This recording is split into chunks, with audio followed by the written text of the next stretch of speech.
Hello everybody, Naughty Nana does. How's everybody doing tonight? Is everybody okay? Made it safe and sound to Barrie. Just got back from dinner. As you can see, it's not my usual digs. Just saying. Couple things today. The world's turning into a pretty screwy place, isn't it? I'm going to talk about big balls again. And one of Trump's more off-the-wall rants. So if you're new to the channel, welcome to my craziness. Hangers on. Big heart for you guys. You've been hanging on forever. We're almost at 50,000. Almost. Ooh, can almost taste it, can't you? Can't you? So I went through all my emails in the car on the way down here. I couldn't write nothing, so by the time I got here, it was a little later than I expected. But anyway, let's get into this, shall we? Like me, love me, share me. Don't forget to subscribe. All right, now the White House, in all its infinite wisdom, is thinking about giving Big Balls the Presidential Medal of Freedom for his bravery. You know, the same medal that Martin Luther King got, Rosa Parks, Jane Goodall, Jose Andres, you know, from World Central Kitchen, got a bunch of his workers blowing up in Mother Teresa, Steven Spielberg, for all their outstanding contributions to mankind and the arts. Yeah, we're going to give him, oh, Lord dying Henry. This little jerk, 19 years old, who is now working, as a matter of fact, in a cushy government job with the Social Security Administration, because God knows, I guess he just hasn't gotten enough of your private information.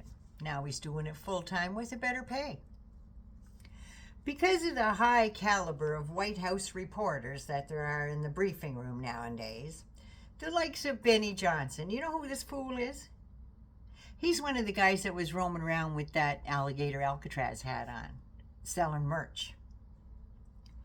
But he got the first question of the day in the briefing room today. But first he had to talk about himself and his personal experience with violence. If he started spouting all that shite up here to a bunch of Cape Bretoners and Newfoundlanders, he would have experienced some Canadian hospitality, shall I say. And his version of history, and slamming the Democrats before he finally got around to thanking Carol Lyon profusely for Trump's bold actions in Washington. As if the mango moose knuckle would consider, consider corseting, that's Big Balls, for the Presidential Medal of Freedom. I mean, in view of his heroic actions just a few blocks from the building. From this building, pardon me.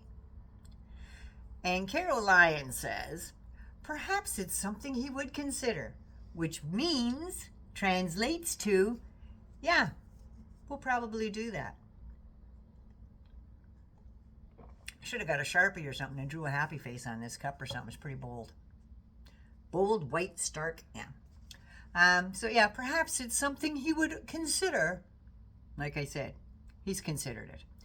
But of course he would. I mean, he released Enrique Tarrio from the Proud Boys and Stuart Elmer Rhodes, founder of the Oath Keepers. They sprung them from prison. Elmer Rhodes was serving 18 years for seditious conspiracy, among a bunch of other charges, for the planning and execution of the January 6th siege. Enrique Tarrio got 22 years for seditious conspiracy, as well as 36 months of supervised release related to January 6th. Trump's own appointed FBI director at the time, Christopher Wray, said today's sentencing demonstrates that those who attempted to undermine the workings of American democracy will be held criminally accountable. The FBI will always protect those who peacefully exercise their First Amendment rights, but we will never condone the actions of those who break our laws, and we will continue to work with federal prosecutors to ensure those perpetrators are held responsible. Nobody put more boots on the ground at the Capitol on January 6th than the Proud Boys, and they were at the forefront of every major breach of the Capitol's defenses. Proud Boys and Oath Keepers, together, they conspired before, during, and after that siege to prevent the lawful and peaceful transfer of power. Now, 4 years later, not quite the same FBI, that's for sure. 4 years later, the FBI, Secretary of Defense, and the President of the United States of America are, in my opinion, and for entertainment purposes only, the ones that are taking away people's civil liberties, beating people down. They are overstepping boundaries in all areas of their dictatorial regime. But that's what dictatorial regimes are all about. I don't think they have told the truth about anything since they took over in January. They're not serving, they took over.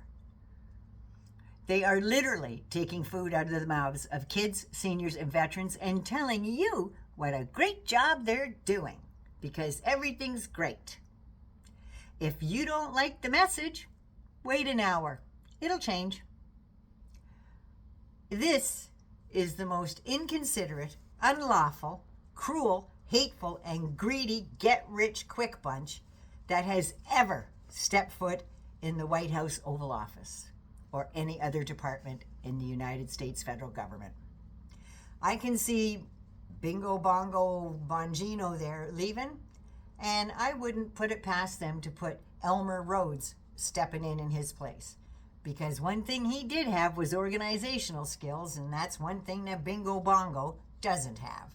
Or the fucking big idiot director, Kashyap Patel. They couldn't even hope to come close to anything like that. And then the other thing that really, oh my God, it made me do one of these. The Bango Moose-Duckle was at the Kennedy Center today, and he was announcing the recipients of the big awards coming up. And guess who's going to host it? I don't know if it's a secret or not. Donald Trump. That's right. They asked him to. No, he told them he was going to.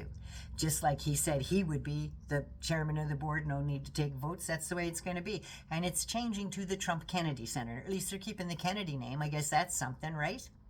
So yeah, the Trump Kennedy Center. So he is going to be the host. It's no Jimmy Kimmel, that's for sure. Now, he gets up there, and right in the middle of talking about who's going to get these awards, he goes on, starts going off about grass. He sounded like he smoked a fatty or two, if you ask me. And he's not happy turning your house, the people's house, into Mar-a-Lago, complete with the patio tables where the rose garden used to be, with the exact umbrellas that Mar-a-Lago has around the pool, the Louis XV coffered ceiling, you know, the gaudy fake gold for the $200 million ballroom that will have the exact marble floors as Mar-a-Lago. Oh, tore up the rose garden, paved it, and put up strip mall flags. And now he wants to tear up the lawn because it's tired, it's exhausted, he said. He wants new grass in all the parks across the country. And while he thinks we're going to forget about him and 12 and 13-year-old girls and Jeffrey Epstein. He thinks that it's just like one of those other distractions. Let's talk about grass. Yeah, let's. Why not? Why not? All this while he thinks you're going to forget that there is an alleged pedo, thief in chief, cheater, liar, and convicted felon 34 times in the White House serving as your president. The only thing I am grateful for is that Joe Biden didn't pardon him. Truly grateful for that. So that's something to smile about anyway. So, like me, love me, share me. Don't forget to subscribe. Thanks for listening to my rant. And please, be good to you first so you can be good to somebody else. Cheers, dears. I love you all. I really do. I really love you. Mwah. My little guys. Aren't they adorable?